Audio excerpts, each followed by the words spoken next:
ಇವತ್ತು ನಿನ್ನೆವರೆಗೂ ನಾನು ಬೆಳಗಾವಿಯಲ್ಲಿ ಕ್ಯಾಂಪೇನ್ದಲ್ಲಿ ಇದ್ದೆ ಮತ್ತು ಬಹುತೇಕ ಎಲ್ಲ ವಿಧಾನಸಭಾ ಕ್ಷೇತ್ರಕ್ಕೂ ಒಂದು 2 ರೌಂಡ್ ಈಗಾಗಲೇ ಕ್ಯಾಂಪೇನ್ ಮಾಡಿದ್ದೇನೆ. ಭಾಳ ಒಳ್ಳೆಯ ರೆಸ್ಪಾನ್ಸ್ ಇದೆ. ನಿನ್ನೆ ಪ್ರಹ್ಲಾದ್ ಜೋಶಿ ಅಲ್ಲಿ ಬೆಳಗಾವಿಗೆ ಒಂದು ಕಾರ್ಯಕ್ರಮಕ್ಕೆ ಪ್ರಚಾರ ಕಾರ್ಯಕ್ರಮಕ್ಕೆ ಬಂದಿದ್ದರು, ಬೂತ್ ಮಟ್ಟದ ಕಾರ್ಯಕರ್ತರು. ಮತ್ತು ಇಲ್ಲಿ ಇವತ್ತು ನಾಮಪತ್ರ ಇದ್ದರಿಂದ ಇವತ್ತು ಇಲ್ಲಿ ಬರಬೇಕನ್ನುವಂಥದ್ದು ಆಹ್ವಾನ ಮೇಲೆ ಇವತ್ತು ಇಲ್ಲಿ ಬಂದಿದ್ದೇನೆ. ಮತ್ತು ಇಲ್ಲಿಯೂ ಸಹಿತ ಧಾರವಾಡದ ಮತ್ತು ಮೊದಲಿಂದು ಭಾರತೀಯ ಜನತಾ ಪಾರ್ಟಿ ಗಂಡು ಮೆಟ್ಟಿನ ಸ್ಥಳ. ಸತತವಾಗಿ ಇಲ್ಲಿ ಪ್ರಹ್ಲಾದ್ ಜೋಶಿ ಆರಿಸ್ಕೊಂಡು ಬರ್ತಾ ಇದ್ದಾರೆ. ಮತ್ತು ಇವತ್ತು ಈ ಒಂದು ಚುನಾವಣೆಯಲ್ಲಿ ಸಹಿತ ನಾನು ಈಗಾಗಲೇ ಹಲವಾರು ಬಾರಿ ಬೇರೆ ಬೇರೆ ಕಡೆ ಹೇಳಿದ್ದೀನಿ. ಇವತ್ತು ಭಾರತೀಯ ಜನತಾ ಪಾರ್ಟಿ ಮತ್ತು JDS ಏನೊಂದು ಅಲೈನ್ಸ್ ಆಗಿದೆ. 3 ಸೀಟುಗಳಲ್ಲಿ JDS ಮತ್ತು 25 ಸೀಟುಗಳಲ್ಲಿ ಭಾರತೀಯ ಜನತಾ ಪಾರ್ಟಿ ಸ್ಪರ್ಧೆ ಮಾಡಿದ್ದಾರೆ. ನಿನ್ನೆ ನರೇಂದ್ರ ಮೋದಿಜಿಯವರು ಸಹಿತ ಮೈಸೂರು ಭಾಗದಲ್ಲಿ ಪ್ರವಾಸ ಮಾಡಿದ್ದಾರೆ. ನನ್ನ ಒಂದು ಅನುಭವದ ಮೇಲೆ ಹೇಳೋದಾದರೆ ಇಡೀ ರಾಜ್ಯದಲ್ಲಿ ಹಿಂದೆ ನಾವು BJP 25 ಸ್ಥಾನಗಳು ಪಡ್ಕೊಂಡಿದ್ವಿ. ಈ ಸಲದ ಚುನಾವಣೆಯಲ್ಲಿ JDS ಮತ್ತು ನಮ್ಮದು BJP ಅಲೈನ್ಸ್ ಆಗಿದೆ. ಎಲ್ಲ 28 ಕ್ಷೇತ್ರಗಳಲ್ಲಿ ನಾವು ಜೈಬೇರಿಯನ್ನು ಬಾರಿಸ್ತೀವಿ. ವಿಜಯ ನಿಶ್ಚಿತ ಅನ್ನುವಂಥ ಮಾತನ್ನು ನಾನು ಹೇಳ್ತೀನಿ. ಬೆಳಗಾವಿದು 27ನೇ ತಾರೀಕಿನಿಂದ ನಿರಂತರವಾದಂಥ ಪ್ರವಾಸದಲ್ಲಿದ್ದೇನೆ. ಮತ್ತು ಇದರ ಮುಖಾಂತರ ಭಾಳ ದೊಡ್ಡ ಪ್ರಮಾಣದಲ್ಲಿ, ನನಗೆ ನಿರೀಕ್ಷೆ ಇರಲಿಲ್ಲ, ಭಾಳ ದೊಡ್ಡ ಪ್ರಮಾಣದಲ್ಲಿ ನಾನು 27ನೇ ತಾರೀಕಿಗೆ ಪ್ರವೇಶ ಮಾಡಿದಾಗ, ಅಲ್ಲಿ ನಗರ ಪ್ರವೇಶ ಮಾಡಿದಾಗ ಸುಮಾರು 4,000ಕ್ಕೂ ಹೆಚ್ಚು 2 ವೀಲರ್ಸ್ ಮುಖಾಂತರ ಯುವಕರು ನಮ್ಮನ್ನು ಬರಮಾಡಿಕೊಂಡರು. 16,000 ನಾಗರಿಕರು, ನಮ್ಮ ಅಭಿಮಾನಿಗಳು, BJP ಕಾರ್ಯಕರ್ತರು, 16,000ಕ್ಕೂ ಹೆಚ್ಚು ಜನ ಅಭಿಮಾನದಿಂದ ನನ್ನ ಬರಮಾಡಿಕೊಂಡು ನೋಡಿದರೆ ಬಹುಶಃ ನನ್ನ ಜೀವನದಲ್ಲಿ ಪೊಲಿಟಿಕಲ್ ಅನುಭವದಲ್ಲಿ ಹೇಳೋದಾದರೆ ಇಷ್ಟು ದೊಡ್ಡ ಪ್ರಮಾಣದಲ್ಲಿ ಒಂದು ಸಲ ನಾವು ಅಭ್ಯರ್ಥಿಯಾಗಿ ಹೊಂಟಾಗ ಇಷ್ಟು ದೊಡ್ಡ ಪ್ರಮಾಣದಲ್ಲಿ ಅವರು ಸ್ವೀಕಾರ ಮಾಡಿದ್ದು ನೋಡಿದರೆ ಅವರ ಪ್ರೀತಿ ವಿಶ್ವಾಸ ನನ್ನ ಜೀವನದಲ್ಲಿ ಬರಲಿಕ್ಕೆ ಸಾಧ್ಯ ಇಲ್ಲ. ಆ ದೊಡ್ಡ ಪ್ರಮಾಣದಲ್ಲಿ ನನಗೆ ಪ್ರೀತಿ ವಿಶ್ವಾಸನ ಕೊಟ್ಟಿದ್ದಾರೆ. ಸರ್, ಕಳೆದ ಹಿಂದೆ ಎಲ್ಲ ಚುನಾವಣೆಗಳಲ್ಲೂ ತಾವು ಜೊತೆಗಿರ್ತಿದ್ರು ಪ್ರಹ್ಲಾದ್ ಜೋಶಿ ಜೊತೆ. ಆದರೆ ಈ ಸಾರಿ ನೀವು ಇಲ್ಲ ಮತ್ತು ಬೊಮ್ಮಾಯಿ ಅವರು ಇಲ್ಲ.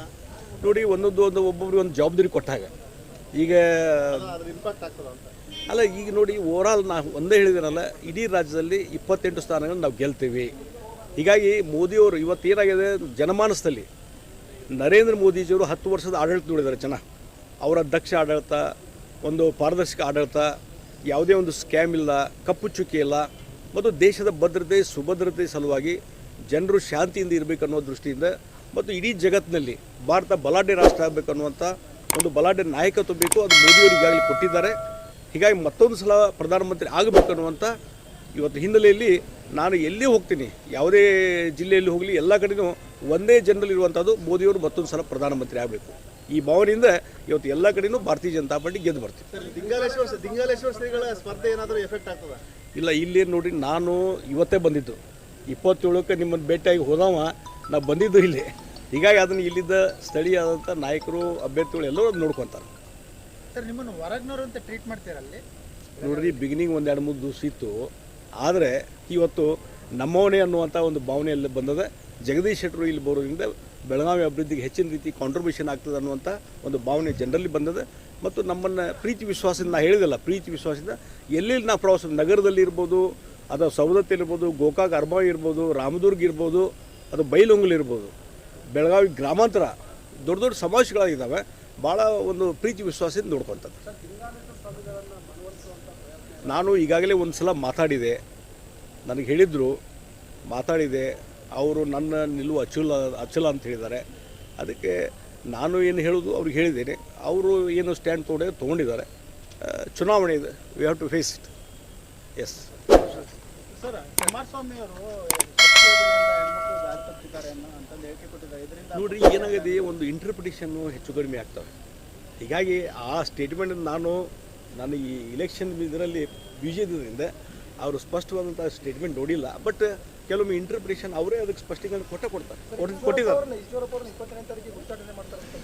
ನನಗೆ ಗೊತ್ತಿಲ್ಲ, ಅಲ್ಲ, ನನಗೆ ಅದ್ರ ಬಗ್ಗೆ ಮಾಹಿತಿ ಇಲ್ಲ. ನಾನು ಹೆಚ್ಚು ಕಡಿಮೆ ಬೆಳಗಾವಿಯಲ್ಲಿ ಸೆಟ್ಲ್ ಆಗಿದ್ದರಿಂದ ಇವತ್ತು ಬೇರೆ ಕ್ಷೇತ್ರದಲ್ಲಿ ಏನು ನಡೀತದೆ ಭಾಳ ಕಾನ್ಸಂಟ್ರೇಷನ್ ಮಾಡಿ. ಯಾಕಂದರೆ ಅಲ್ಲಿ ಹೋದಾಗ ಎಲ್ಲರನ್ನು ವಿಶ್ವಾಸ ತೊಗೊಂಡು ಇವತ್ತು ಬೆಳಗಾವಿಯಲ್ಲಿ ದೊಡ್ಡ ಪ್ರಮಾಣದಲ್ಲಿ ಪ್ರಚಾರ ಮಾಡ್ತಾ ಇದ್ದೇನೆ. ಹೀಗಾಗಿ ಬೇರೆ ಕ್ಷೇತ್ರ ನಡೆದು ನಮ್ಮ ರಾಜ್ಯದ ವರಿಷ್ಠರು, ರಾಷ್ಟ್ರೀಯ ವರಿಷ್ಠರು ಅದನ್ನೆಲ್ಲ ಗಮನ ಹರಿಸ್ತಾರೆ.